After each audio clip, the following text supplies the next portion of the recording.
Episode 11 of 20, Time Management in Project-Based Learning. I affectionately call it the Godzilla project, where it just keeps growing and growing and taking over everything. When I was a kid, we saw those videos, like the black and white ones of Godzilla, like breathing fire, and then Mothra comes in and just destroys things. This Godzilla project is kind of the same thing in that it starts small and it just grows and grows and grows. Well, I've got this one other thing to add to it. What if we did this? And then, oh, this is a great little side project, a nice little rabbit trail. We're gonna go investigate that. And suddenly, this 4 week PBL unit has taken 11 weeks and it's still not even done. It's like you need you need to put a stop to it. And it happens from well-meaning teachers trying to do great things and meet the needs of their learners. They keep seeing one more thing that fits into this driving question, right? They find one more thing that their learners could learn. And I love it. Great idea, but it can't go on forever. So time management looks a little bit different in PBL than it does in a traditional classroom. So there's some things we need to talk through. Every administrator can help their teachers on pace with these 3 time management gems. Gem number 1 is to share ways to structure projects with clear benchmarks and timelines. One of the quagmires of PBL can be that projects take on a life of their own. This is where the Godzilla project kind of comes into play here. They just start to grow and grow. So we have to help your teachers bring structure to the middle of the PBL units specifically to ensure they pace themselves appropriately. They can get a really great launch with their entry event. They bring in a community partner. Everybody's fired up. They've got a really good idea what the presentation will look like once their learners are ready. They're not always sure on the assessment practices and what it takes to be ready, right? To be ready. If you're waiting for your learners to be ready, let's say they're sophomores and you're waiting for them to be senior level ready, they're never going to be ready, right? They need to be sophomore level ready. They need to be better than they were. You have some mastery of the concept and they need to practice for their presentation, right? So how do we help them with pace? We're going to help them structure and create benchmarks. And one way you can do this is really just to ask questions. Right? You can go into a planning meeting or a tuning protocol. Some principals have a rule that PBL units don't launch unless they've been tuned by adults in the building. And that could be different team members that they have. It could be you, right? You might want to get your eyes on every PBL unit that's going to launch. And we've got principals that do that same thing. That way they know how to support it. They also know if somebody's going rogue. They also know if something's a little too big. Oh, you're going to bring camels into the gym? I don't know. I'm not sure insurance covers that. Like, let's talk about that and see if there's another alternative, right?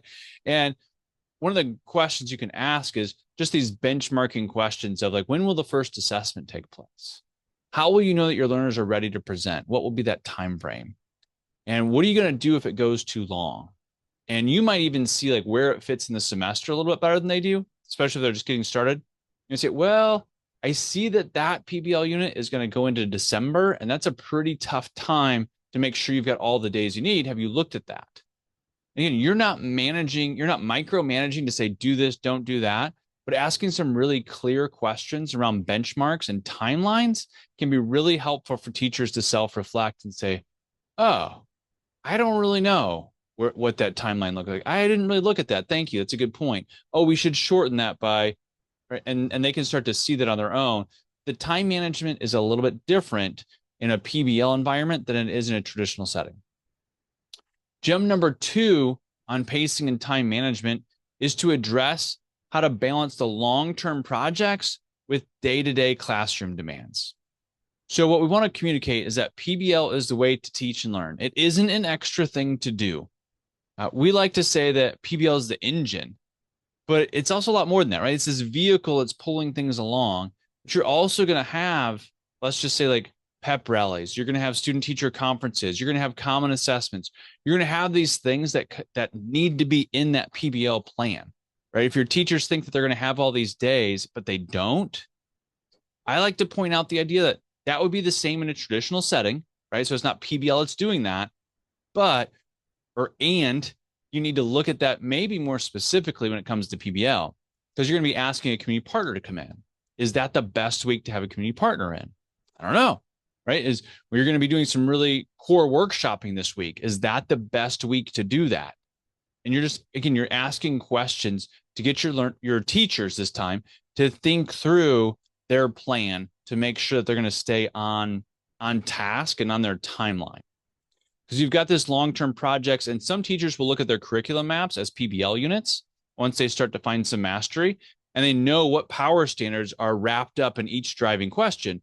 So when you look at their curriculum map, it's really a set of driving questions. It might be 9 to 11 different driving questions, and all their power standards are packed in there, which is great because then you know if there's a specific power standard that they're working on, that you know which PBL unit to tweak. At the beginning, though, you might need a little bit of help saying, like, what does the day-to-day look like?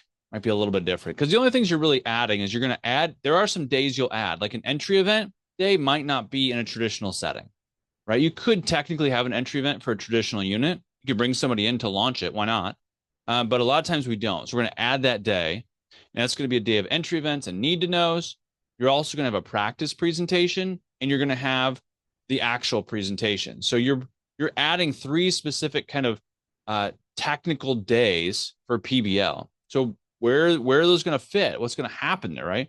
Now, a lot of times with the new engagement that they have, because they're not pulling their learners along, they make those days up. But we want our learners to think about that. We've got one principal that's always trying to push his staff to say, how can we decrease that time on those entry event days, presentation days, so that we're not sucking up, content, rigorous learning time. Okay, great. And then his staff starts to collaborate and innovate around that. Now they still celebrate, like they understand culture in a really high level. They're always looking at that classroom time.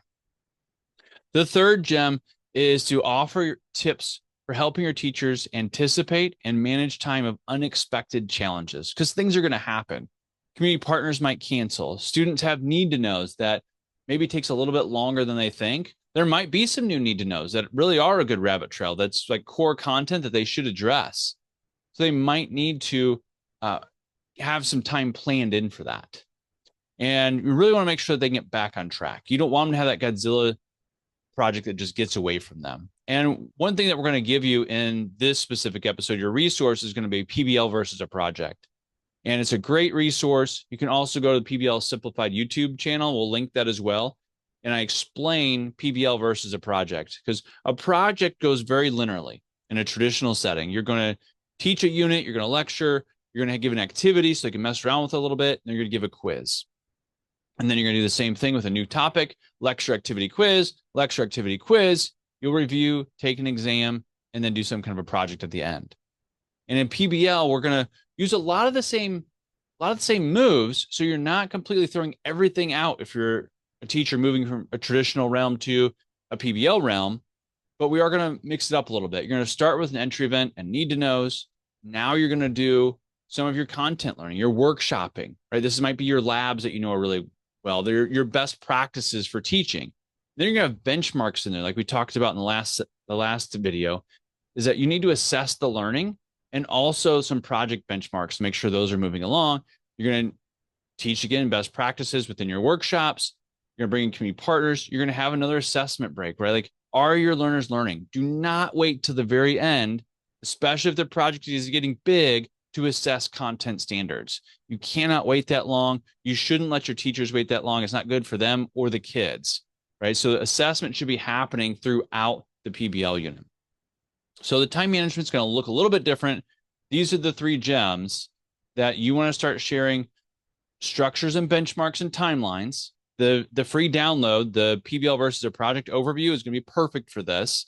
Again, use the YouTube video as part of your PD, and then address and really question. Let's just bring up, not like accusations, but question, like, how are you going to address the demands of a long-term project and the day-to-day teaching of that project? And then you're going to offer tips for those unexpected challenges. Like, what are you going to do if a community partner drops out? Are you going to have a video for that? Can they zoom in, right? Or do you have somebody else that can step in for that? And start to think through that with them so that they don't end up with a Godzilla project that gets away from them and lasts 9 to 12 weeks. All right, so check out your call to action is to check out PBL versus a project overview. You can download that. It's yours. Now that you're maximizing your time and your teachers understand this new flow of learning in PBL, where do they put their standards? This is I think, the most listed need to know that we have in our teacher workshops over the summer. How do I get my standards into my PBL? And we absolutely start with standards. Let's go right into the next episode to address it specifically.